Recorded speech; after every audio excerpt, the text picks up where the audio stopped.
এখন আমার কোশ্চেন হলো এটাই, আপনার কাছে কেন মনে হয়েছিল যে আরসিবি ওই টাইমে থেকেও এরকম গ্রুপের বটম একটা জায়গায় থেকেও তারা কিভাবে টপ 4 এ যেতে পারবে, বা আপনার কি সমীকরণ ছিল যেটার কারণে আপনার মনে হয় যে আরসিবি উঠতে পারত? আচ্ছা ঠিক আছে, এটা একটা ভালো কোয়েশ্চেন বললা যে কেন আমার তখন মনে হয়েছে যে আরসিবিও কোয়ালিফাই করতে পারে। আমরা ক্রিকেটে টুর্নামেন্টে বিভিন্ন ধরনের টুর্নামেন্টে সেগুলোতে একটা জিনিস কিন্তু খুব ভালো করেই খেয়াল করি যে কোনো দল যদি মনে করো যে কোয়ালিফাই করতে পারবে না, এরকম একটা অসম্ভব হয়ে যায়, সেটার বিরুদ্ধে কিন্তু অনেক ধরনের ট্রোল মিম হয়, অনেক ধরনের সমীকরণ কিন্তু অনেকে মেলানোর চেষ্টা করে।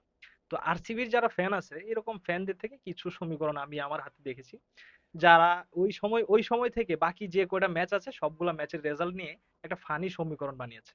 আমার কাছে তখন লাগলো যে আচ্ছা ঠিক আছে, এটা ফানি ঠিক আছে, বাট যদি আলটিমেটলি আরসিবি প্রথম শর্ত যে তাদের নেক্সট 6টা ম্যাচ জিততে হবে, যদি আরসিবি জিততে পারে এবং জিততে হবে ভালো মার্জিনে জিততে হবে, সেটা যদি করতে পারে আরসিবি মনে হয় কোনো না কোনো ভাবে কোয়ালিফাই করতে পারবে। আর আমার কাছে একটা পার্সোনালি বিশ্বাস ছিল যে আরসিবি হয়তোবা নেক্সট যে ম্যাচগুলো আছে সেগুলো জিততে পারবে, কারণ একটা টানা ডিফিটের পরে যখন দেখবেন যে পুরা মোরাল চেঞ্জ হয়ে যায় দলের, সেখান থেকে দেখবেন যে আরসিবি তাদের নতুন করে প্ল্যানিং শুরু করেছে, নতুন ভাবে তারা খেলা শুরু করেছে বলা যায়। তাদের অ্যাপ্রোচটা দেখে মনে হয়েছে তারা হয়তোবা এবারে আইপিএল আসলে কিছু একটা করতে এসেছে, যদি তাদের ভাগ্য সাথে থাকে তারা অবশ্যই কিছু করতে হবে। আমি নিঃসন্দেহে বলতে পারেন যে আরসিবির সাথে ভাগ্য ছিল।